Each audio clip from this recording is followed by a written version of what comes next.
Welcome to Telangana వెలుగు. నేను మీ రాజు. Congratulations అండి. మీ హయాంలో మొట్టమొదటిసారిగా ఎస్సీ వర్గీకరణ జరగడం అనేది ఎట్లా అనిపిస్తుంది? బాబాసాహెబ్ అంబేద్కర్ గారు 10 సంవత్సరాల వరకు రిజర్వేషన్ల పరిమితిని పెట్టారు. 10 సంవత్సరాలలో దళిత గిరిజన బతుకులు బాగుపడతాయని కాదు, 10 సంవత్సరాలలో అగ్రవర్ణాల మైండ్ సెట్ మార్చుకోండి. మీరు వీళ్ళు చదువుకుంటే మా పొలాలలో పనిచేసేది ఎవరు, మా పైగాళ్ళు సాగు చేసేది ఎవరు అన్న ఉద్దేశంలో మీరుండే ఆ ఆలోచన మీరు మార్చుకోవడానికి 10 సంవత్సరాలు ఇచ్చారు. ఎస్సీ వర్గీకరణకు సంబంధించి నరేంద్ర మోదీ గారు హామీ ఇచ్చిండు. ఆయన ప్రధానమంత్రి ఉన్న సమయంలోనే సుప్రీంకోర్టులో పాజిటివ్ బిల్ రావడం అనేది జరిగింది. మరి ఈ క్రెడిట్ కాంగ్రెస్ కి ఇద్దామా, బీజేపీకి ఇద్దామా?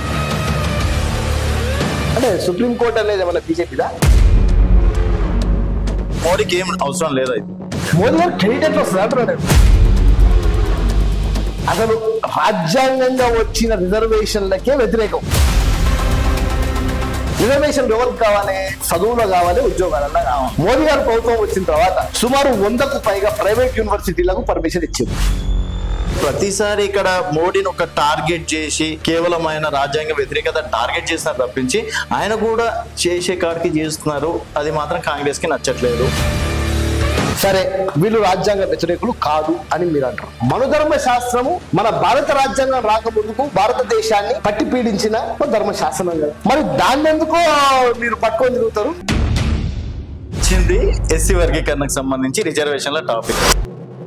ఇక్కడ మనుధర్మాన్ని పట్టుకుని వాళ్ళేదో పెద్దగా చేసి చూపించాలి.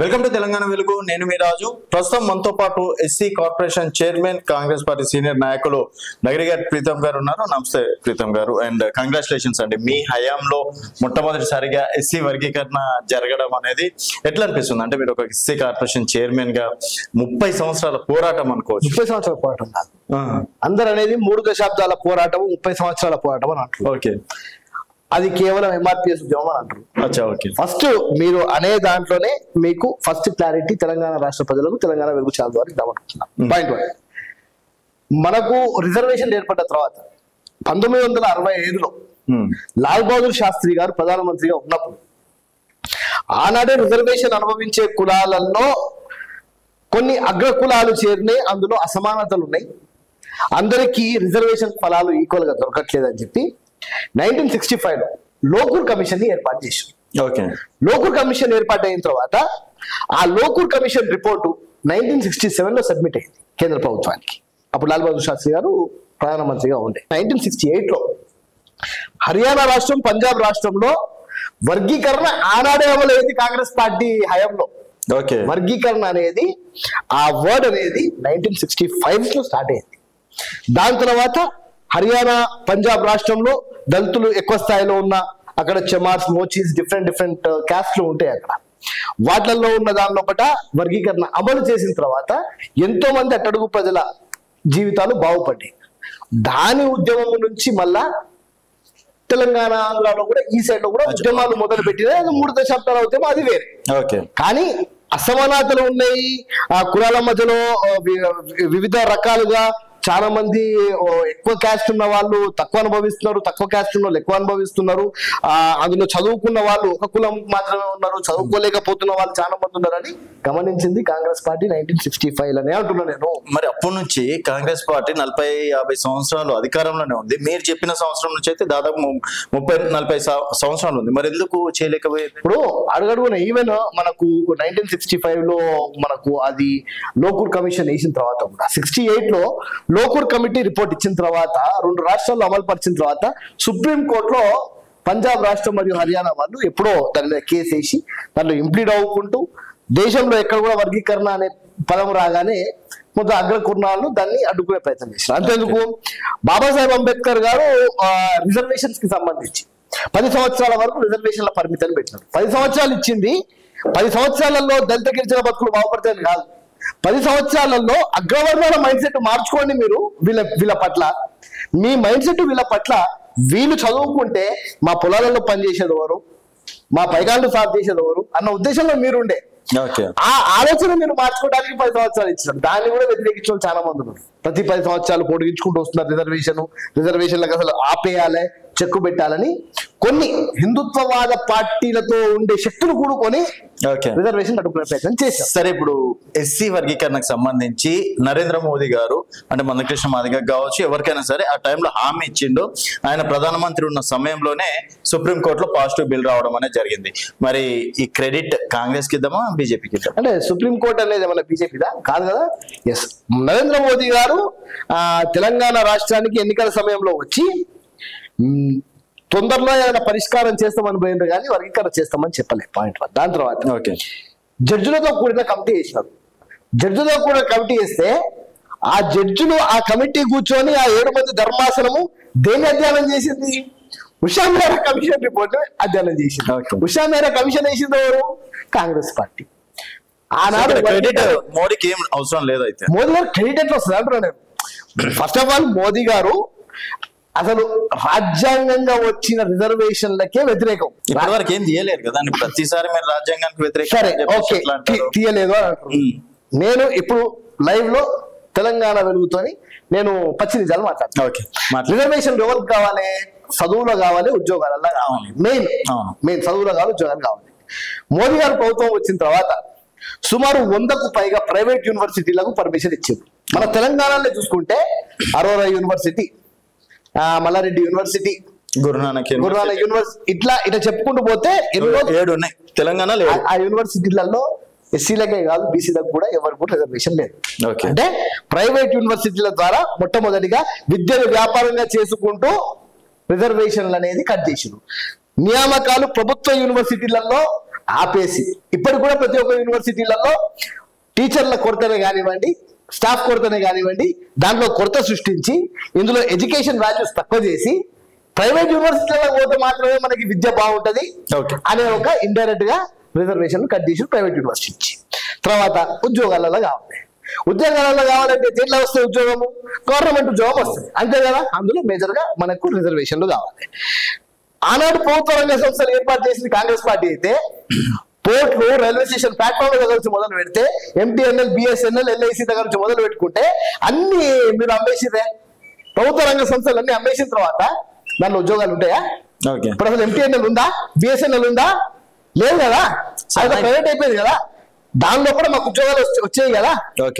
ఇప్పుడు అందులో సంవత్సరానికి 2000 పోస్టులు పడితే 2000 పోస్టులో 18% వస్తే 18 చూసుకుంటే 360 మందో 350 మందో ఉద్యోగాలు వచ్చి నేను అమ్మేసినావు కదా.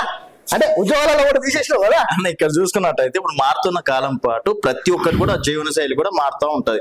సో ఇప్పుడు కాంగ్రెస్ హయాంలో వచ్చినప్పుడు కూడా కొన్ని ప్రైవేట్ సంస్థలు వచ్చినాయి, ప్రైవేట్ యూనివర్సిటీలు వచ్చినాయి. సో ఇప్పుడు జనాభా ఎక్కువ ఉన్నందుకు ఎక్కువ యూనివర్సిటీలు వచ్చిందని చెప్పేసి అనుకుందాం. సో ప్రతిసారి ఇక్కడ మోడీని ఒక టార్గెట్ చేసి కేవలం ఆయన రాజ్యాంగ వ్యతిరేకత టార్గెట్ చేస్తారు తప్పించి ఆయన కూడా చేసే కాడికి చేస్తున్నారు. అది మాత్రం కాంగ్రెస్ కి నచ్చట్లేదు. అయితే కామన్ మినిమం ప్రోగ్రామ్ అంటారు కాంగ్రెస్ పార్టీలో. కామన్ మినిమం ప్రోగ్రామ్ లో రిజర్వేషన్ ఇన్ ప్రైవేట్ సెక్టార్ కూడా బిల్లు ప్రవేశపెట్టింది కాంగ్రెస్ పార్టీ. అంటే యూనివర్సిటీలనే కాదు, ప్రైవేట్ సంస్థలలో కూడా రిజర్వేషన్ పద్ధతి పాటించాలని కాంగ్రెస్ పార్టీ తెచ్చిన ఘనత ఆ రోజు మేము పాస్ చేసినాం. దానివల్ల ప్రభుత్వం నుంచి కిందికి దిగాల్సి వచ్చింది కారణాల వల్ల. రిజర్వేషన్ ప్రైవేట్ సెక్టర్ పెట్టమని చెప్పని చూద్దాం. రిజర్వేషన్ల విషయంలో నిజంగా రాజ్యాంగ వ్యతిరేకులు కాకపోతే మేము బిల్లు పాస్ చేసి ఆ రోజు మేము బిల్లు రెడీ చేసి పెట్టినాం కదా. ప్రైవేట్ సెక్టార్ లో కూడా ఎస్సీ, ఎస్టీ, బీసీలకు రిజర్వేషన్లు ఉంటాయని చెప్పి మరి ఇంకో బిల్లు పాస్ చేయరు. సరే, వీళ్ళు రాజ్యాంగ వ్యతిరేకులు కాదు అని మీరు అంటారు. మనుధర్మ శాస్త్రానికి సంబంధించి మనుధర్మ శాస్త్రము మన భారత రాజ్యాంగం రాకముందుకు భారతదేశాన్ని పట్టి పీడించిన ధర్మశాస్త్రం కదా. మరి దాన్ని ఎందుకో మీరు పట్టుకొని తిరుగుతారు? దాన్ని మేము దహనం చేస్తే మా కేసులు చేస్తారు. మనది వచ్చింది ఎస్సీ వర్గీకరణకు సంబంధించి రిజర్వేషన్ల టాపిక్. ఇక్కడ మనుధర్మాన్ని పట్టుకొని వాళ్ళేదో పెద్దగా చేసి చూపించలేదు, లేకపోతే రాజ్యాంగం చేతిలో దాన్ని ఏదో ప్రవేశపెట్టేసి దీన్ని అమలు చేయమని చెప్పేసి అనలేదు. ఇక్కడ ఏంటంటే ఎస్సీ వర్గీకరణ సంబంధించి పిఎం గా మోదీ గారు ఉన్నారు, దాన్ని మీరు అప్రిషియేట్ చేస్తారా లేదా అన్నది పాయింట్. అయితే నేను ఏంటంటే ఇప్పుడు హిందువుగా భగవద్గీతని, ముస్లిం గా ఖురాన్ని, క్రిస్టియన్స్ గా బైబిల్ ని ఏ విధంగా అయితే కొలుస్తారో మోదీ గారు హిందువులుగా ఆయన చెప్పుకునే హిందువులుగా మనుధర్మ శాస్త్రాన్ని ఆయన పూజిస్తారు, అది ఆయన పర్సనల్, ఆయన పర్సన్. అమరధర్మ శాస్త్రం ఏమని చెప్తుంది అంటే దళితులు ఊరవతలనే ఉండాలి, ఓకే, ఆడివారు కేవలం ఇంటికే పరిమితం కావాలి, బ్రాహ్మణులే వేదాలు చదవాలి, ఇంకా వాడు తప్ప శూద్రులు అంటే ఎవరెవరండి, ఎస్సీ ఎస్టీ బీసీ మైనారిటీ అందరు శూద్రులే, వాళ్ళు కనీసం వేదాలు విన్నా వాళ్ళ చోళలో సీసం పోయాలి. ఇది మనోధర్మ శాస్త్రం చెప్పేది. ఆయన పర్సనలే కావచ్చు, ఆయన పాటిస్తున్నా అనుకుంటున్నా 100% పాటిస్తున్నా అనుకుంటా, 100% అంటున్నాను, 100% అంటున్నాను. రామ్నాథ్ కోవింద్ గారు ఎవరండి? రామ్నాథ్ కోవింద్ గారిని ప్రెసిడెంట్ చేసిన తర్వాత మరి పూరి టెంపుల్కి ఎందుకు రానియలేదండి? పూరి టెంపుల్కి ఎందుకు రానియలేదండి? సరే, ఈ రోజు గిరిజన మహిళ ఈరోజు మన ప్రెసిడెంట్ ఆఫ్ ఇండియా ఉంది కదా, ఎందుకో పార్లమెంట్ ఓపెనింగ్ ఎందుకు పిలవలేదన్నామని? అంటే పార్లమెంట్ ఓపెనింగ్ కూడా ఒక గిరిజన మహిళ వచ్చి ఓపెన్ చేస్తే మహిళ అవుతుంది అని చెప్పి శుద్ధి చేసుకోవాలన్న ఆలోచనతో మీరు లేదా? రామ్నాథ్ కోవింద్ గారిని గుడిలకు అలౌ చేసిండ్రా? దానికి సంబంధించి వాళ్ళు కూడా ఏదో కారణాలు చెప్పారు కదా, ఏ కారణం అనే కానివ్వండి, ఓ గిరిజన మహిళని కించపరిచారు వాళ్ళు. ఓ ప్రెసిడెంట్ ఆఫ్ ఇండియాగా చేసి పూరి టెంపుల్ లోపల రానియకుండా కించపరిచారు మీరు. ఈ రోజు కూడా భారతదేశంలో అతి ఎక్కువ క్రైమ్స్ ఎస్సీ ఎస్టీస్ మీద ఉంది ఎక్కడండి? ఉత్తరప్రదేశ్ లో ఉంది, మీ దగ్గరనే ఉంది కదా. మరి ఈ రోజు వర్గీకరణ మేము చేసామని చెప్పి జబ్బలు తరుచుకుంటున్న వాళ్ళు అంతకంటే ఎక్కువ సమానతలు ఉన్నాయి ఉత్తరప్రదేశ్ లో కదా. మేము మగవాళ్ళము పాస్ చేసిన బిల్లు ఉత్తరప్రదేశ్ ఎందుకు పాస్ చేయరు? మీరు మీ ప్రభుత్వంలో ఉంది కదా, మీ మనిషి ఉన్నాడుగా ముఖ్యమంత్రి, ఎందుకు కనీసం ఒక ప్రకటనలో కూడా ఎందుకు చేయలేదు? ఎందుకంటే ఆడ చెమార్స్ జాట్ హౌస్ అంతా తిరగబడి ఉరికించి కొడతారు వీళ్ళని. అందు గురించి అని చెప్పి వాళ్ళు కనీసం అక్కడ వర్గీకరణ అనేది కేటగరైజేషన్ అనేది కనీసం అక్కడ బోర్డు కూడా తీయట్లేదు. సో ఇప్పుడు మీరు చేసినటువంటి వర్గీకరణలో కూడా చాలా తప్పులు తడకగా ఉంది. రేపు కేంద్రానికి పంపించినా కూడా యాక్సెప్ట్ చేసే పరిస్థితిలో లేదు, సింపుల్ గా కేంద్రం మీద వేసేస్తే సరిపోతుంది అని చెప్పేసి తప్పులు ఎక్కడున్నాయో చూపెట్టాలి. తప్పులు ఎక్కడున్నాయో చూపెట్టాలి. నేషనల్ పాపులేషన్ రిజిస్టర్ ఎందుకు సెన్సస్ ని కేంద్ర ప్రభుత్వము నిర్వహించట్లేదు? మేము చేసిన సెన్సస్ తప్పులు ఉన్నాయి, దాని ప్రకారం వచ్చే రిజర్వేషన్ శాతాలు తక్కువనే అని అనుకుంటే కేంద్ర ప్రభుత్వము నిజంగా చిత్తశుద్ధి ఉంటే దేశాన్ని ఎక్స్టెండ్ తీయండి. దేశంలో మొత్తము నేషనల్ పాపులేషన్ రిజిస్టర్ ఎన్పిఆర్ ని క్యాస్ట్ సెన్సస్ ని చేపట్టి ఎస్సీ ఎస్టీ బీసీ మైనార్టీలు ఏ కులం ఎంత, దేనికత ఎంత, ఎవరు ఆర్థికంగా ఉన్నారు, ఎవరు వెనుకబడి ఉన్నారు అనేది క్యాస్ట్ సెన్సస్ చేసి తప్పకుండా ఏ ప్రజలకు ఎంత వాటా రావాలో అంత వాటా ఇవ్వండి. మీరు వాటా ఇవ్వడంలో ఈ రోజు మేము తప్పు చేసినాము, ఇంత జనాభా ఉన్నదానికి ఇంత ఇస్తున్నామని మీరు చెప్తున్నారే, మరి 100 రూపాయలు మేము ట్యాక్స్ కడితే మాకు 40 రూపాయలే ఇస్తున్నావు, రూపాయి ట్యాక్స్ కట్టేటోనికి నువ్వు 5 రూపాయలు ఇస్తున్నావు. బీహారు తక్కువ కడుతుంది, ఉత్తరప్రదేశ్ తక్కువ కడుతుంది, వాళ్ళందరికీ ఏమో నువ్వు ట్యాక్స్ రూపంలో ఎక్కువ చేస్తున్నావు, మేము కట్టేటోళ్ళమేమో మాకు తక్కువ చేస్తున్నావు. మీరేమో బడ్జెట్ పరంగా ఏమైనా చేయొచ్చు, మేము ఇక్కడ ఒక క్యాస్ట్ సెన్సస్ చేసి దానికి తగ్గట్టుగా పాపులేషన్ ప్రకారంగా ఇంత రావాలని చెప్పి మేము ఇస్తే అందులో మీరు తప్పులు వెతుకుతున్నారు. మీరు చేసే తప్పులు ఆయననే చెప్పలేదు, మీ దాంట్లో కూడా చాలా మంది చెప్పిండ్రు, మందకృష్ణ మాదిగ లాంటి వాళ్ళు కూడా చాలా తప్పులు ఒప్పులు ఉన్నాయని చెప్పేసి అంటున్నారు. అందులో ఏబిసిడి వర్గీకరణకు సంబంధించి చేస్తే ఓన్లీ ఏబిసి వర్గీకరణ గారు ఈ రోజు ఏమన్నా బీజేపీ స్పోక్స్ పర్సన్ లెక్క వాళ్ళు మాట్లాడుతున్నారు. అది చాలా క్లియర్ గా వారు ఒక ఉద్యమం తీసుకున్నారు. మాదిగ కొంచెం కూడా అప్రిషియేట్ చేయరా మీరు మందకృష్ణ మాదిగ గారిని? ఆయనది కూడా ఒక పార్ట్ ఉంది అని అంట. మందకృష్ణ మాదిగ గారి ఉద్యమం కూడా వన్ ఆఫ్ ద పార్ట్ ఇది సక్సెస్ కావడానికి అని అంట. కానీ మొత్తం ఆయన నేను చెప్పా, మందకృష్ణ మాదిగ గారు మొత్తం ఆయన భుజాల మీద ఎత్తుకోవడానికి ఆయనను 100 మంది ప్రీతం లాంటి వాళ్ళు ఎత్తుకున్నారు అంటున్నా నేను. ఆయన ఢిల్లీకి పోతా అన్న, ఆయన ప్రోగ్రామ్ పెడతా అన్న, ఓడు తిండి పెట్టిండు, ఓడు బస్సులు పెట్టిండు, ఓడు ఆటోలు పెట్టిండు, ఓ టెంట్లు వేయించిండు, అందరు కలిసి ఆయన భుజాల దగ్గర ఎక్కుంటే ఆయన ఒక ఉద్యమం తీసుకున్నారు. ఆ ఉద్యమం అయిపోయింది, వర్గీకరణ కావాలన్నారు, వర్గీకరణ అయిపోయింది. ఇప్పుడు కొత్తగా వచ్చి మాలలలో నేతకాయలను కలిపినారు, నేతకాయలు వచ్చి మాలలు తినేస్తారు, ఇప్పుడు అయిపోయి మాది అయిపోయి కొత్తగా మళ్ళా నేతకాని మాలను పట్టుకున్నారు. ఇక మాకు ఇంత కాదు ఇంత పర్సెంటేజ్ కావాలి, అంత కాదు ఇంత కావాలి. ఏమంటున్నా, అసలు ఆకలేసేటోనికి ఇంత తిండి పెడతా అంటే బిర్యానీ కావాలి, దానిలో కూడా ముక్కలు కావాలి, అందులో పెద్ద పెద్ద ముక్కలు కావాలి, నాకు లెగ్ పీసే కావాలని అడిగితే అనేది మీరు డిమాండ్ చేసి తీసుకోండి, కాదని అనట్లేదు. ఈ రోజు వర్గీకరణ అమలు ఇంపార్టెంట్. ఫస్ట్ అమలై బిల్లు అయిన తర్వాత దానిలో కూడా 100 మార్పులు చేసుకోవచ్చు. మనం 100 మార్పులు రాజ్యాంగంలో ఏ విధంగా అయితే మనం మార్పులు చేసుకోవచ్చో ఫస్ట్ వర్గీకరణ అనేది ఫస్ట్ బిల్లు కేంద్ర ప్రభుత్వం ఆమోదం చేసేసి మన రాష్ట్ర ప్రభుత్వం ఇక్కడ నుంచి చేసింది పైన చేయించుకొని వచ్చిన తర్వాత ఇందులో నీకు తక్కువ వచ్చింది, నాకు ఎక్కువ వచ్చింది, నీ శాతం ఎక్కువ ఉంది, నీ శాతం తక్కువ ఉంది, తర్వాత పంచాయతీ పెట్టుకుందాం. వర్గీకరణ కావడం వీళ్ళకి ఇష్టం లేదు కాబట్టి మళ్ళీ ఇష్టం లేదు కాబట్టి అచ్చా ఏదో ఒకటి వాళ్ళు ఇన్ని సంవత్సరాలు పోరాటి మళ్ళీ వాళ్ళకి ఇష్టం లేదంటే ఎట్లా? దుకాణం బంద్ అవుతుంది. అచ్చా ఏదో ఒక దుకాణం నడిపి మరి అదే ఇప్పుడు ఈ రోజు నిజంగా వర్గీకరణ ఈ రోజు అమలు పరుస్తుంటే ఒక్క దగ్గరన్నా కానీ శభాష్ కాంగ్రెస్ పార్టీ నిజంగా ఆనాడు ఉషా మేరా కమిషన్ వేసింది. ఆ రోజు కాంగ్రెస్ పార్టీని మేము మెచ్చుకుంటున్నాం. ఈ రోజు వర్గీకరణ ఆడ సుప్రీంకోర్టు తీర్పు రాగానే మొట్టమొదటిగా అసెంబ్లీలో ఏ రాష్ట్రం చేయని విధంగా తెలంగాణ రాష్ట్రం చేసింది, అన్న విధంగా అసెంబ్లీ సెషన్స్ పెట్టి బిల్లు పాస్ చేసింది అని చెప్పి శభాష్ బేష్ అని చెప్పాల్సింది పోయి ఇన్ని సంవత్సరాలు ఉద్యమం చేసిన వాళ్ళు ఓకే వారికి ముఖ్యమంత్రి రేవంత్ రెడ్డి గారికి పిలిచి సన్మానం చేయాల్సింది పోయి మోదీ గారిని పిలిచి లక్షల మందిని పిలిచి సభ పెట్టినదే ఈ రోజు మరి ఈ రాష్ట్రంలో బిల్లు పెట్టకుండా బిల్లు పాస్ కాకుండా అయ్యేదా వర్గీకరణ? 10 మంది మోడల్ రానివ్వండి, 10 మంది ప్రధానులు రానివ్వండి, రాష్ట్రం వద్దనుకుంటే అయ్యేదా? పవర్స్ ఎవరికి ఇచ్చారు? రాష్ట్రానికి పవర్ ఇచ్చారు. మరి ఈ రోజు ఈ రాష్ట్రము వర్గీకరణ చేసినప్పుడు వారికి ఏ విధంగా అయితే మీరు పిలుచుకొని కంటతడి పెట్టిర్రో ఏడ్చిర్రో ఈరోజు ఆనంద బాష్పాలు అవసరం లేదు. కనీసం ముఖ్యమంత్రి గారిని పిలిచి సభ పెట్టి వాళ్ళు కూడా కొన్ని డిమాండ్స్ చేయడం అనేది జరిగింది. డిమాండ్స్ దాంట్లో లేవు, వాళ్ళకి నచ్చినట్టు కాంగ్రెస్ కి అనుగుణంగా చేసుకుంటున్నారు కాబట్టి నాకు నచ్చట్లేదు అని చెప్పి ఆయన కూడా రేవంత్ రెడ్డి గారిని కలిసిండ్రు. కొన్ని విషయాల్లో అప్రిషియేట్ చేయడం అనేది జరిగింది. కంగ్రాచులేషన్ చెప్పారు, మెచ్చుకున్నారు, వాళ్ళు కూడా చేసుకున్నారు కదా. ఇప్పుడు మందకృష్ణ మాదిగ గారిది చాలా మంచి స్ట్రాటజీ. ఓకే కలుస్తారు, డిమాండ్ పెడతారు, ఆచరణ సాధ్యం కానీ కొన్ని చెప్పేసి పోతారు. ఇలా చేయలేదు కాబట్టి మేము వ్యతిరేకిస్తున్నాం అన్నారు. ఇప్పుడు ఎన్నికల ముందు Congress party SC ST declaration చేసే కంటే ముందు మందకృష్ణ మాదిగ గారిని నేనే తీసుకపోయి కూర్చోబెట్టిన. ఓకే కాంగ్రెస్ పార్టీ ఆఫీస్లో మా స్టేట్ ఇన్ఛార్జ్ ఉండే రేవంత్ అన్న ఉండే, తీసుకుపోయినాం, కూర్చోబెట్టినాం. రేవంత్ రెడ్డి గారికి ఓ వినతి పత్రం ఇచ్చారు. దాని తర్వాత రేవంత్ అన్న సరే తప్పకుండా కాంగ్రెస్ పార్టీ కమిటెడ్ గా ఉంది, ప్రెస్ చెప్పేయండి మందకృష్ణ గారితో సానుకూలంగా స్పందించడం అంటే నేను తీసుకెళ్లి ప్రెస్ హాల్లో కూర్చోబెట్టిన. ఆ ప్రెస్ హాల్లో కూర్చొని కాంగ్రెస్ పార్టీ తిట్టిపోయింది అన్న. నేనేంటంటే మేము చేస్తాము అని కమిట్మెంట్ తో మీకు చెప్పిన తర్వాత కాంగ్రెస్ పార్టీ ప్రెస్ హాల్లో కూర్చొని బాజాబ్గా మళ్ళీ కాంగ్రెస్ పార్టీని తిట్టి పోతే ఓ ప్రీతం మాదిగ నాకు ఎంత బాధ కలిగి ఉంటుంది. సరే ఓకే తిట్టిర్రు, అయినా కూడా ఎస్సీ ఎస్టీ డిక్లరేషన్ లో వర్గీకరణ దేనికి కావాలి? చలో ఇక్కడికి వద్దాం టాపిక్. వర్గీకరణ దేనికి కావాలి? నీ కులంలో ఉన్న వాళ్ళు ఎంతున్నారో దానికి ప్రాతినిధ్యంగా వారికి అంత పర్సెంటేజ్ రావాలి కదా. మాల కులాలలో ఎంతమంది ఉన్నారో వాళ్ళకి రావాలి కదా. అందుకే కాంగ్రెస్ పార్టీ ప్రత్యక్షంగా కాదు పరోక్షంగా వర్గీకరణ ఎప్పుడో చేసేసింది అంటున్నాను నేను. ఓకే ప్రభుత్వం వచ్చిన 2 నెలలకే జియో నెంబర్ 2 జియో నెంబర్ 3 తీసుకొచ్చి మాదిగలకు మాదిగ అండ్ ఉపకులాల కార్పొరేషన్, మాలలకు మాలల అండ్ ఉపకులాల కార్పొరేషన్ కాంగ్రెస్ పార్టీ ఏర్పాటు చేసింది 2 కార్పొరేషన్.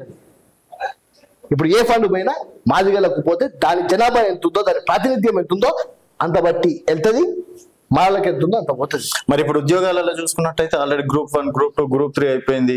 అండ్ మీరు చెప్తున్నటువంటి 57,000 ఉద్యోగ నోటిఫికేషన్లు కూడా వాళ్ళు కూడా జాయిన్ కావడం అనేది జరిగింది. రాబోయే ఎన్నిక నోటిఫికేషన్ నుంచే ఇప్పటి నుంచి ఇప్పుడు ఆల్రెడీ ఇచ్చిన నోటిఫికేషన్స్ కి సంబంధించి ఈ రిజర్వేషన్ అనేది వర్తించదు. ఎందుకు వర్తించదు అంటే ఆల్రెడీ మీకు పేపర్ నోటిఫై అయిపోయింది. నోటిఫై అయిపోయిన తర్వాత నెంబర్ ఆఫ్ పోస్టులు ఏవైతుంటాయో ఆ పోస్టులు ఇన్ని ఎస్సీలకి, ఇన్ని ఎస్టీలకి, ఇన్ని బీసీలకి అని ఆల్రెడీ మనం నోటిఫై చేసేసినాం. చేసిన వాటిని ఈ రోజు వచ్చిన బిల్లుకి మనము ఆనాటి నోటిఫికేషన్ కి మనము వర్తింపజేస్తామని అంటే అది కాని పని. ఓకే అది ఏనాడు కాని పని. దాన్ని కూడా అడ్డం పెట్టుకొని దాని మీద కూడా మేము ఉద్యమం చేస్తాం. ఏనాడు లేని విధంగా కాంగ్రెస్ పార్టీ ఈ రోజు నోటిఫికేషన్ ఇస్తుంది. గత ప్రభుత్వం ఒక నోటిఫికేషన్ ఇచ్చింది, చూపెట్టండి. నోటిఫికేషన్ ఇస్తుంది, కోర్టు కేసు పడుతుంది, ఏ భర్తీలు జరగాలి. 57,000 చిల్లర ఉద్యోగాలు ఇచ్చిన ఏకైక ప్రభుత్వం భారత. 7,000 ఉద్యోగాలు మీరు ఇచ్చింది, 7,000 ఉద్యోగాలు నోటిఫికేషన్ ఇచ్చి జస్ట్ నియామక పత్రాలు ఇచ్చింది మాత్రం కాంగ్రెస్ పార్టీ. నియామక పత్రాలు ఇచ్చింది కాంగ్రెస్ పార్టీ, నేను యాక్సెప్ట్ చేస్తాను. నేనేమన్నా రాజు ఒక విషయం చెప్తాను నీకు, గత ప్రభుత్వం నోటిఫికేషన్ ఎన్నో వేసింది, ఒక్క ఉద్యోగం ఇవ్వలేదు అంటున్నాను. జస్ట్ వాళ్ళు నియామక పత్రాలు ఇవ్వలేదు అంతే. ఎగ్జామ్ కండెక్ట్ చేసి అన్ని ఓకే చేసింది, రిజల్ట్స్ కూడా వచ్చినాయి. గత ప్రభుత్వం నియామక పత్రాలు మాత్రమే ఇవ్వలేదు అన్న. 2 లక్షలు వాళ్ళు ఒకవేళ ప్రభుత్వంలోకి వచ్చుంటే ఇచ్చేటోళ్ళు కాదు. వీళ్ళు రోడ్ల మీద తిరుగుతూనే ఉంటుండే. 10 సంవత్సరాల ఉద్యోగాల కోసం మేము కూడా పోరాడినాం కదా. నేను కూడా ఒకసారి జైలుకి వేసి వచ్చిన తెలంగాణ ఉద్యమంలో. నేను కూడా కేసీఆర్ గారు చెప్పిన మాటలకి బట్టలు చింపుకొని రెచ్చిపోయి నేను మరొక శ్రీకాంత్ అయ్యేదాకా దాకా పోయినా. అక్కడ దాకా ఉద్యమం చేసినాం తెలంగాణ గురించి అని. ఈయన సావు నోట్ల తల పెట్టినా అంటాడు కదా, సావు నోట్ల కాదు, ఏసీ రూమ్ లో కూర్చొని పిల్లల్ని రెచ్చగొట్టి నాలాంటి వాళ్ళని ఎంతో మందిని ఆత్మహత్య చేసుకోవడానికి ప్రేరేపించినోడు కేసీఆర్. ఓకే. ఆయన స్ట్రాటజీ మనకు తెలుసు. ఎప్పుడు ప్రజలు పోరాడుకుంటూనే ఉండాలి, ప్రజలు ఎప్పుడు రోడ్ల మీదనే తిరుగుతుండాలి, ఏదో ఒక ఇష్యూని పట్టుకుని వాళ్ళు పోరాడుతుండాలి, దాని మీద టైం పాస్ చేయాలి, మంచో చెడు నా గురించి డిస్కషన్ ఉండాలి అనేది ఫీలింగ్ కేసీఆర్. అది మంచిగా చెడు ఉన్నది, అది చెడున్నా కూడా చాలా హ్యాపీగా ఫీల్ అవుతాడు, చర్చ నా గురించే నడుస్తుంది చూసినావా అని. సో అట్లా పైచాచిక ఆనందం పొందే ఒక సైకోయిస్టిక్ లీడర్ కేసీఆర్ గారు. ఆయనతో చాలా దగ్గరగా పనిచేసి ఉన్నాడు. ఆయన 2014లో అక్కడ కేంద్రంలో, మా కేంద్రం ప్రభుత్వంలో ఉన్నప్పుడు లేబర్ మినిస్టర్ సారా స్కామ్ చేసి మనోడు పెద్ద స్కామ్ చేసినప్పుడు ఆ టైంలో నేను జాతీయ కార్యదర్శి ఇండస్ట్రీకి ఆయన ఇంట్లో తరచూ పోయి కూర్చున్నట్టు ఆయన కేశవరావు గారు నేను, ఎందుకంటే మన మిత్రపక్ష పార్టీ ఉండే కదా, పోయి కూర్చున్నట్టు నేను. నాకు చాలా దగ్గర పరిచయం. ఆయన థాట్స్ ఏంది, ఆయన ఆలోచన ఏంది. అందుకే మరే మళ్ళీ జరిగినప్పుడు నన్ను పర్సనల్ గా పిలిపించుకోండు కేసీఆర్. పిలిపించుకొని నాతోనే కూర్చొని మాట్లాడాడు. నేను చెప్పాను 35 లక్షలు ఇవ్వమన్నా 35 లక్షలు ఇచ్చిండు ఆ కుటుంబానికి. డబుల్ బెడ్రూమ్ ఇల్లు ఇవ్వమన్నా ఇచ్చినాడు. ఆ పిల్లలకి ఒక ఉద్యోగం, గవర్నమెంట్ ఉద్యోగం ఇవ్వమని చెప్పిన ఇమీడియట్ గా శాంక్షన్ చేసాడు. ఇప్పుడు ఆ పిల్లడు కలెక్టర్ ఆఫీస్ లో పనిచేస్తున్నాడు. ఆయన ఉద్యోగం ఆయన జీతం 80,000. కేసీఆర్ గారు అంత గట్టిగా ఏం చేశాడంటే ఆయన అంతర్గత వ్యవహారాలు, ఆయన హృదయాంతరంలో ఏం నడుస్తుందో కూడా ప్రీతం గారు పట్టుకోగలుగుతాడు. ఎందుకంటే దగ్గర నుంచి చూసినా కాబట్టి. వాళ్ళు నోటిఫికేషన్ ఇచ్చినట్టు కదా, రిజల్ట్స్ వచ్చినా కూడా నియామక పత్రాలు వాళ్ళు ఏం పోతుండే. అట్లా అనుకునే 1,70,000 ఉద్యోగాలు అఫీషియల్ గా వాళ్ళు ఫిల్అప్ చేసి, ఎక్కడ ఫిల్అప్ చేసి అఫీషియల్ గా పోలీస్ డిపార్ట్మెంట్ తప్ప. మీరు ఇంకోటి నాకు చెప్పండి. సరే మీరు అన్నట్టు 1,70,000 అనుకుందాం. 10 సంవత్సరాలు డివైడెడ్ బై 10, 17,000 పోస్ట్ల 17,000 పోస్ట్ల సంవత్సరానికి 2 లక్షలు అన్నారు కదా, మీరు సంవత్సరానికి 2 లక్షలు అన్నారు. ఈ రోజు 5 లక్షల మందికి రాజీవ్ యువ వికాసం పేరుతోని 5 లక్షల మందికి ఈ రోజు ఉపాధి కల్పించే ప్రయత్నం చేస్తున్నాం. ఉపాధి కల్పించడం అంటే కూడా ఒక ఉద్యోగం అన్నట్టే. ఆల్మోస్ట్ నిన్ను ఆర్థికంగా ఎదుగుబాటు చేసే ఏ ఉద్యోగం అన్నా కానీ ఉద్యోగమే. 2 లక్షల ఉద్యోగాలు అయితే ప్రభుత్వం 100% కట్టుబడి, 100% కట్టుబడి. ఇదే నగరికర్ ప్రియతం గారు గతంలో కేసీఆర్ యువకులకు గొర్రెలు ఇచ్చిండ్రు, బర్రెలు ఇచ్చిండ్రు, చేపలు ఇచ్చిండ్రు, అవి ఇచ్చిండ్రు. అంటే మా ఎస్సీ పిల్లలు ఉద్యోగాలు చేసుకోద్దాం, మా ఎస్సీ పిల్లలు అజ్జేయద్దా, అది అని పెద్ద పెద్ద మాటలు మాట్లాడారు. నా ఇంటర్వ్యూలోనే మాట్లాడడం అనేది జరిగింది. మరి ఇప్పుడు ఇది ఉపాధి ఎట్లా అంటే ఆయన, నేను మీరన్న మాటకి నేను చెప్తా. గొర్రెలు బర్రెలు ఇచ్చి ఇంట్లో కుల వృత్తుల పేరు మీద చదువుకున్నోనికి తీసుకుపోయి అవి కట్టబెట్టడం కరెక్ట్ కాదని ఆ రోజు నేను మాట్లాడే, ఈ రోజు కూడా నేను మాట్లాడు. ఈ రోజు ఉపాధి కాదంట, ఈ రోజు మీ దృష్టిలో అది ఉపాధి కాదు. 100% ఉపాధి కాదంటాను నేను. 100% ఉపాధి కాదంటాను నేను. ఎస్, గోట్ ఫార్మింగ్ పెట్టియండి, కానీ 20 బర్రెలు ఇచ్చి నాకు ఆ 20 బర్రెలు 40 బర్రెలు చేయి, దాన్ని అమ్ముకో, దాన్ని పాలు అమ్ముకో అంటే అది కరెక్ట్ కాదు. నువ్వు చేస్తే ఎంటర్ప్రినర్ చేయి. ఈ రోజు కాంగ్రెస్ పార్టీ ఇందిరా డైరీ అని చెప్పి పెద్ద డైరీ ఫార్మ్ చేస్తున్నాం. దాని ద్వారా ఎంతో మందికి ఉపాధి, సుమారు ఒక 20,000 మందికి ఉపాధి జరిగేటట్టు చేస్తున్నాం మనం. చాలా పెద్ద ఎత్తున డైరీ, అది నా కార్పొరేషన్ నుంచి చేస్తున్నాం ఇందిరా డైరీకి సంబంధించి. మేమేమంటున్నాం, నీకే నైపుణ్యం ఉంది. ఇప్పుడు నీకు ఈ నైపుణ్యం ఏంది? నువ్వు జబర్దస్త్ గా మాట్లాడుతావు, ఇంటర్వ్యూలు తీసుకోగలుగుతావు. నీకు ఒక స్టూడియో పెట్టించి చేస్తే నువ్వు సెట్ అవుతావు. నేను తీసుకొచ్చి నేను దూరదర్శన్ ఉద్యోగం పెట్టిస్తానని అనుకో, నువ్వు వర్క్ చేస్తావా? నువ్వు చేయలేవు. ఎవరి నైపుణ్యాన్ని బట్టి ఈరోజు స్కిల్ కి సంబంధించి స్కిల్ యూనివర్సిటీ ఏర్పాటు చేస్తున్నాం మనం. స్కిల్ యూనివర్సిటీ ఏర్పాటు చేసేసినాం. స్పోర్ట్స్ కి సంబంధించి స్పోర్ట్స్ యూనివర్సిటీ ఏర్పాటు చేసినాం. అందులో వచ్చిన నైపుణ్యంతో ఉన్న వారికి ఆ రోజు నుంచి ఈ రోజు దాకా ₹1 బిల్ ఇయ్యలే. మేము వాళ్ళకి 80% సబ్సిడీ ఇచ్చుకుంటా, 80% సబ్సిడీ ఇచ్చుకుంటా వాళ్ళని ఉపాధి ఇచ్చి వాళ్ళని సెల్ఫ్ ఎంప్లాయిడ్ చేస్తున్నాం. దాన్ని మీరు తప్పు పడితే ఎట్లా? ఈ రోజు మేము గొర్రెల బర్రెలు ఇవ్వట్లే, చేప పిల్లలు ఇవ్వట్లే. అది ఎవరికి ఇవ్వాలో వాళ్ళకే ఇస్తున్నాం. ఆ స్కీము వాళ్ళకి వెళ్తుంది. నిజంగా మా స్కీమ్ లో మేము నిజంగా గొర్రెలు బర్రెలు మేము పెంచుకుంటాము అని ఎవరైనా పెట్టుకుంటే తప్పకుండా ఇస్తాం. కానీ రుద్దడం లేదంటున్నా నేను. నేను రుద్దడం లేదంటున్నా. నువ్వు గొల్లేరు కంపల్సరీ బర్రెలే తాయాలి, నువ్వు గొల్లేరు నువ్వు కళ్ళే తీయాలి, నువ్వు బెస్ట్ నువ్వు చేపల పిల్లలు తీసుకోవాల్సిందే అని కుల వృత్తుల పేరు మీద చదువుకున్న విద్యార్థులను, చదువుకున్న వాళ్ళకి, ఉద్యోగం రావాల్సిన వాళ్ళకి అది మేము రుద్దట్లేదు అంటున్నాను నేను. అందరిని ఒకటే రకంగా చూస్తున్నాం. అందరూ ఒకటే రకంగా చూస్తున్నాం. నువ్వు ఏ కుల పోనివన్నా కానీ నువ్వు ఈ రోజు నీకు దీంట్లో నైపుణ్యం ఉందంటే దానిలో కూడా లోన్ ఇవ్వడానికి సిద్ధంగా ఉన్నాం. 80% సబ్సిడీ ఇస్తున్నాం.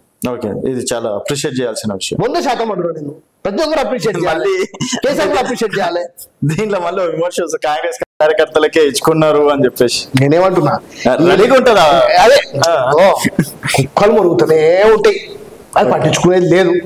ఎందుకంటే అట్లా మురిగి అలా పోయి రోజు ఫామ్ హౌస్ లో కూర్చున్నారు. మాకు ఇబ్బంది లేదు. వీళ్ళు దళిత బంధుకు సంబంధించి నా కార్పొరేషన్ అనే ఎంతో పెద్ద స్కామ్ జరిగింది. దాని మీద ఇంకా ఎంక్వైరీ చేపిస్తున్నా, ఎంక్వైరీ రాసిన. చాలా జిల్లాలలో ఇప్పటికే నాకు ఎంక్వైరీ రిపోర్ట్స్ కూడా వచ్చినాయి. ఓకే, ఒక గైడ్ లైన్ లేదు, పాడు లేదు, కథ లేదు, కార్ఖానా లేదు. సెలక్షన్ 1 కావాలండి, లోన్ 1 కావాలండి. ఫస్ట్ అత్యంత పేద ఉన్నోడు, ఇల్లు లేనోడు, ఉద్యోగం లేనోడు, అట్టడుగున్నోడికి ఫస్ట్ రావాలి. మీరు దత్తబంధు ఎవరికి ఇచ్చిరండి? 3 ఫ్లోర్ల బిల్డింగ్లు ఉన్న వాళ్ళకి, ఇన్కమ్ ట్యాక్స్ పే చేసేటోళ్ళకి, ఇలా కార్యకర్తలకు ఇచ్చుకోరు. ఈరోజు స్పష్టంగా కాంగ్రెస్ కూడా, టీఆర్ఎస్ కూడా, బీఆర్ఎస్ కూడా, బీజేపీ కూడా, బిఎస్ కూడా చూడదు ఈ స్కీమ్ అనేది. ఈ స్కీమ్ అట్టడుగు పేద ప్రజ ఎవరైతే ఉంటారో వానికి ఫస్ట్ వస్తుంది. అందుకే మేము సెలక్షన్ గ్రామ సభల ద్వారా ఎంపీడీఓ త్రూ కలెక్టర్ గారి దగ్గరికి మా ఎస్సీ కార్పొరేషన్ ఈడీ, కలెక్టర్ గారు, మున్సిపల్ చైర్మన్ వీళ్ళందరూ కూర్చొని లిస్ట్ ఫైనలైజ్ చేస్తారు. అది బీజేపీ కూడా, బీఆర్ఎస్ కూడా, కూడా ప్రతి ఒక్కరు వాడు పేదోడైతే వాడు టీఆర్ఎస్ కప్పుకొని వచ్చినా వారికి లోన్ ఇస్తాము 100%. ఇది కమిట్మెంట్. అండ్ మరి ఇంత చేసినా కూడా కులముకి పేదరికంకి పార్టీ ఉండదు. ఓకే, ఇది నిజంగా ఆ విధంగా చేస్తే మాత్రం యాక్సెప్ట్ చేయాల్సిందే, అప్రిషియేట్ చేయాల్సిందే. అండ్ మరి ఇంత చేసినా కూడా ఎందుకు వ్యతిరేకత వస్తుంది? 1,00,000 కోట్లతో ప్రతిపక్షం బలం ఉన్న తర్వాత ఏముంటది? ఇప్పుడు నీ ఛానల్ కి ఎందుకు వ్యూవర్షిప్ తక్కువ వస్తుంది, పక్కన ఎందుకు ఎక్కువ వస్తుంది అంటే వాడు పైసలు పెట్టి బూస్ట్ చేస్తాడు, మనకి ఎక్కువ వ్యూస్ వస్తాయి. నువ్వు పైసలు పెట్టి వ్యూస్ చేయవు, నీవు ఓన్లీ నీ జెన్యున్ ఫాలోవర్స్, నిన్ను నచ్చిన వాళ్ళు, నీ ఇంటర్వ్యూలు నచ్చేటోళ్ళు నేను ఫాలో చేస్తారు. నీ వ్యూవర్షిప్ 1,00,000 పోయినా 10 లక్షలు పోయినా నువ్వు హ్యాపీ. కానీ ఇప్పుడు నువ్వు లక్షల రూపాయలు పెట్టి నువ్వు బూస్ట్ చేసి నీ జేబులో పైసలు ఖర్చు చేసుకోలేవు కదా. మేము కూడా ప్రతిపక్షం అట్లా బలంగా ఉంది, 1,00,000 కోట్లతో బలంగా ఉంది, 1,00,000 కోట్లు సంపాదించుకొని పెట్టుకుర్రు. మేము ఏం చేస్తున్నా ఓ చిన్న ఇట్లా లూట్ చేస్తారు, బూస్ట్ చేస్తారు, మా మీద ఏదో బురద వెళ్ళే ప్రయత్నం చేస్తారు.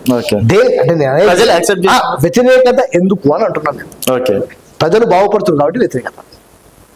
ప్రజలు బాగుండొద్దన్న ఆలోచనతో వాళ్ళు ఉండే, అందు గురించనే ఇచ్చిన ఏ ఒక్క హామీ కూడా వాళ్ళు నెరవేర్చాలి. అది మా దళిత ముఖ్యమంత్రి కానివ్వండి, 3 ఎకరాల భూమే కానివ్వండి, చూసుకుంటూ పోతే KG to PGనే కానివ్వండి, డబుల్ బెడ్రూమ్ ఇల్లులే కానివ్వండి, ఇట్లా చెప్పుకుంటూ పోతే లక్షల అబద్ధాలు చెప్పారు వాళ్ళు. 1 కాదు 2 కాదు, లక్షల అబద్ధాలు చెప్పారు. ఈ రోజు పోదాం, ఇదే కెమెరా పట్టుకొని పోదాం, ఆ కెమెరా మ్యాన్ ఇట్లా పట్టుకొని వస్తాడు, పోదాం. వాళ్ళు దత్తత తీసుకున్న గ్రామాలు ఉన్నాయి కదా, ఆ గ్రామాలు ఎలా పోదాం. ఆడేం చేసిర్రు, సిగ్గుండాలి. ఎవరైనా దత్తత తీసుకున్నావు అని చెప్తే వాళ్ళని మంచిగా చూసుకోవాలి. నీకు చేతగానప్పుడు ఎందుకు చెప్తావు నువ్వు? ఈ రోజు కేసీఆర్ దత్తత తీసుకున్న గ్రామాలు ఉన్నాయి, కేటీఆర్ దత్తత తీసుకున్న గ్రామాలు ఉన్నాయి. హరీష్ అవి ఎట్లున్నాయంటే పడవబడి పాడుబడి ఉన్నాయి. మా వాళ్ళు ఏమనుకోరు, వాళ్ళు దత్తత తీసుకురుగా మంచి అయితే ఏమని అనుకోరు. 5 లక్షల రూపాయలు సీసీ రోడ్ కూడా ఓపీ అనేది దరిద్రుడు. వాళ్ళు ఎందుకు దత్తత తీసుకోవడం అంటున్నా నేను. కాంగ్రెస్ పార్టీ అన్ని మంచి చేస్తుంది కాబట్టి వాళ్ళ కళ్ళలో మంట. ఏదేమున్నా ఇంకో 15 సంవత్సరాల దాకా అధికారంలో ఉంటాం పక్క 100%, ఎక్కడ డౌట్ లేదు. అంటే ప్రజలకు ఆ విధంగా మేము చేస్తున్నామని చెప్పి. స్థానిక సంస్థల ఎన్నికల్లో స్వీప్ చేస్తాం, వన్ సైడ్ స్వీప్ చేస్తాం. అటు ఇటు అయితే ఏముంది, తప్పులు ఏమైనా జరిగితే తప్పులను సరిదిద్దుకుంటాం. కాంగ్రెస్ పార్టీ అహంకారంగా పోదు. ఈ రోజు స్వయాన ముఖ్యమంత్రి గారు ఆయననే అంటున్నాడు, కేసీఆర్ గారికి అపారమైన అనుభవం ఉంది, మేము ఏమైనా తప్పులు చేస్తే అసెంబ్లీ పరంగా వచ్చి మా తప్పులను చెప్తే మేము దాన్ని సరిదిద్దుకుంటామని ఏ ముఖ్యమంత్రి అని అంటాడా? మా ముఖ్యమంత్రి అంటున్నారు. ఆయన ఫామ్ హౌస్ నుంచి దేశ వచ్చేందుకే క్షేత కాబట్టి బాస్ రంగంలో ఏప్రిల్ నుంచి దిగుతున్నాడు అంట. అంటే ఏప్రిల్ నుంచే జీతం తీసుకుంటాడా? అప్పుడు తీసుకోడా? ఇప్పటికీ 55 లక్షల రూపాయలు జీతం తీసుకొని ఫామ్ హౌస్ లో వండిడు. మరి జీతం తీసుకోవద్దని చెప్పి రాదు, పని చెప్పిన నీకు జీతం ఎందుకు? ఇప్పుడు నీ మీడియా సంస్థలో కూడా నువ్వు ఉద్యోగాన్ని పెట్టుకున్నావు, వాళ్ళు రాకుండా నేను ఎఫ్ఎల్ నుంచి వస్తా అంటే నువ్వు వాళ్ళకి జీతం ఇస్తావా? మరి నీకు నీ ఎంప్లాయీస్ రూల్ ఎట్లా రాజు? సరే పోనీ, ఆయన అసెంబ్లీ రావట్లే, గజ్వేల్ ప్రజలు నిన్ను గెలిపించితే ఒక్కరోజైనా గజ్వేల్ ప్రజలకు నువ్వు కలిసిన వాటున్నా, ఒక్క మండలం కన్నా నువ్వు పోయిన వాటున్నా అంటే నువ్వు ప్రజలలో తిరుగు. ప్రజలు నిన్ను గెలిపిస్తే నువ్వు పోయి ఫామ్ హౌస్ లో వండుతావు, నీకు ప్రతిపక్ష నాయకుడు హోదా ఇస్తే నువ్వు కనీసం అసెంబ్లీకి రావు అంటే ఏంది కటకావా? ఏం కథ? తీసుకోకపోయి జీతము. సరే ఏప్రిల్ కదా, అప్పటిలాగా రాజీనామా చేయి, ఇంకొంత పని చేయించుకుంటాం మేము. మళ్ళీ ఏప్రిల్లో నువ్వు మళ్ళీ పోటీ చేసి గెలువు మళ్ళీ చూద్దాం. సరే వాళ్ళ పక్కన పెడితే ఒకవేళ ఈ 10 మంది ఉప ఎన్నికలు వస్తే గెలుస్తారా? 100% గెలుస్తాం. ఎందుకు గెలువు? 10కి 10 ఎందుకు గెలువు? 100% గెలుస్తాం. కేసీఆర్ వ్యతిరేకత అనేది చాలా గట్టిగా ఉంది. ఈ రోజు సీఎం కావాలని చెప్పేసి అంటున్నట్ట ప్రజలు. 1,00,000 కోట్ల లక్ష కోట్ల ప్రతిపక్షము ప్రజలు ఎవరనలే. అది డైరెక్ట్ గా దుబాయ్ నుంచి టెలికాస్ట్ అవుతుంది. ఓకే. దుబాయ్ లో ఒక 30 మందిని పెట్టుకొని వీళ్ళు దిరమ్స్ పే చేసుకుంటా సోషల్ మీడియా రన్ చేస్తున్నారు. దానికి ఎవడు హెడ్ చేస్తున్నాడు, దుబాయ్ లో ఎక్కడుంది స్థావరము ఏంది అనేది మొత్తం నాకు గట్టిగా తెలుసు. నేను అంటున్నా కదా, కేసీఆర్ కేటీఆర్ వీళ్ళ మైండ్ సెట్స్ ని ఎవడైనా గట్టి చదివినట్టు ప్రీతం గారు చదివాడు. వీళ్ళు ఏం చేస్తారు, వీళ్ళు ఒక మాట మాట్లాడేది దాని వెనకాల అర్థం ఏంది, పరమార్థం ఏంది అన్ని చెప్తలేరు. వాడు ఒక మూవ్ చేసిండు అంటే 10 ఇంట్లో అడుగు బయట పెట్టిండే, ఈ రోజు వాడు ఎందుకు బయట పెడుతున్నాడు కానీ కూడా నేను చెప్తా. ఈ రోజు వాళ్ళు కేవలం ఆ 1,00,000 కోట్లతోని అది చూసుకొని ఈరోజు అడ్డగోలుగా పైసలు ఇచ్చి జనాలను పిలిపించుకుంటారు, చేస్తారు. వీళ్ళకి ఏమైనా వస్తున్నారు అనుకుంటారా మీరు? ఏడా కాదు. పూర్తి స్థాయిగా వీళ్ళు ఏంటంటే ప్రజల్ని తప్పుదోవ పట్టించే ప్రయత్నం చేస్తారు. ఈవెన్ అశోక్ నగర్ లో జరిగిన ఇష్యూ కూడా విద్యార్థులు వచ్చి రోడ్ల మీద వాళ్ళు వచ్చి రోడ్ల మీద కూర్చోలే, వీళ్ళ పెయిడ్ ఆర్టిస్టులు పోయి వాళ్ళని రెచ్చగొట్టారు, చదువు నిజమైన విద్యార్థులు వచ్చారు. ఇది జరిగింది, ఈ మాట వాస్తవం. సో పర్సనల్ గానా ఇది, పర్సనల్ గా నా పర్సనల్ గా సరే ఇంత వాయిస్ ఉండి ఇంత మాట్లాడే గుణం ఉండి అసెంబ్లీలో అంటే మీకు టికెట్ వచ్చినట్టే డెఫినెట్ గా అసెంబ్లీ అండ్ మీకు వస్తుంది అని చెప్పేసి కూడా అనుకున్నారు. ఆ బాధ ఎప్పుడు అని ఉంటారు? బాధ ఏముంది, అసెంబ్లీలో ఈ రోజు ఉండుంటే అధ్యక్ష అనేటోని అది పక్కన పెడితే ఒక నియోజకవర్గానికి 2,65,000 మంది నా తుంగతుర్తి ప్రజలకు నేను సేవ చేసుకునేట్టు ఉంటుండే. ఈ రోజు తెలంగాణ రాష్ట్రంలో 119 నియోజకవర్గాలలో అట్టడుగులో ఉన్న నా దళిత జాతికి నేను ఈ రోజు ఆర్థికంగా వారిని పైకి తీసుకొచ్చే ప్రయత్నం చేసే ఒక అద్భుతమైన సీట్ నాకు ఇచ్చారు. అందరికంటే ఫస్ట్ కార్పొరేషన్ నాకే ఇచ్చేది రాష్ట్రంలో, అంతకంటే ఇక్కడ నేను చెప్పుకోలేను. ముఖ్యమంత్రి వర్యులు రేవంత్ రెడ్డి గారికి ప్రీతం అంటే అపారమైన ప్రేమ, ప్రీతం మాట కాదనడు. ఇది ఒక అద్భుతమైన అవకాశం కాబట్టి ఏ నియోజకవర్గం ఎమ్మెల్యే అన్నా కానీ ఆ నియోజకవర్గం పోతే నేను ఎమ్మెల్యేగానే భావిస్తున్నా, వాళ్ళు కూడా కాలేకపోతున్నారు. సో ఈ రోజు నేను ఎమ్మెల్యే కాకపోవడమే నాకు చాలా సంతోషం వేసింది. వాస్తవానికి కూడా 119 నియోజకవర్గాలు తిరుగుతున్నా, జిల్లాలు తిరుగుతున్నా, 100% I'm very satisfied with my work. తప్పకుండా నా జీవితంలో అధ్యక్ష అంట, అందులో ఎటువంటి అనుమానం లేదు. అనలేని పరిస్థితులలో అధ్యక్ష అనిపిస్తా 10 మందితో. ఓకే, ఇది మాత్రం 100% నేను ఓ కమిట్మెంట్ తో ఉన్నాను. ఓకే అన్న, థ్యాంక్ యూ అన్న, thank you, all the best అన్న, congratulations. Thank you Raju. Okay అన్న, సో ఇది ప్రియతం గారితో స్పెషల్ చిట్ చాట్. మరొక గెస్ట్ మళ్ళీ కలుద్దాం. చూస్తూనే ఉండండి తెలంగాణ వెలుగు.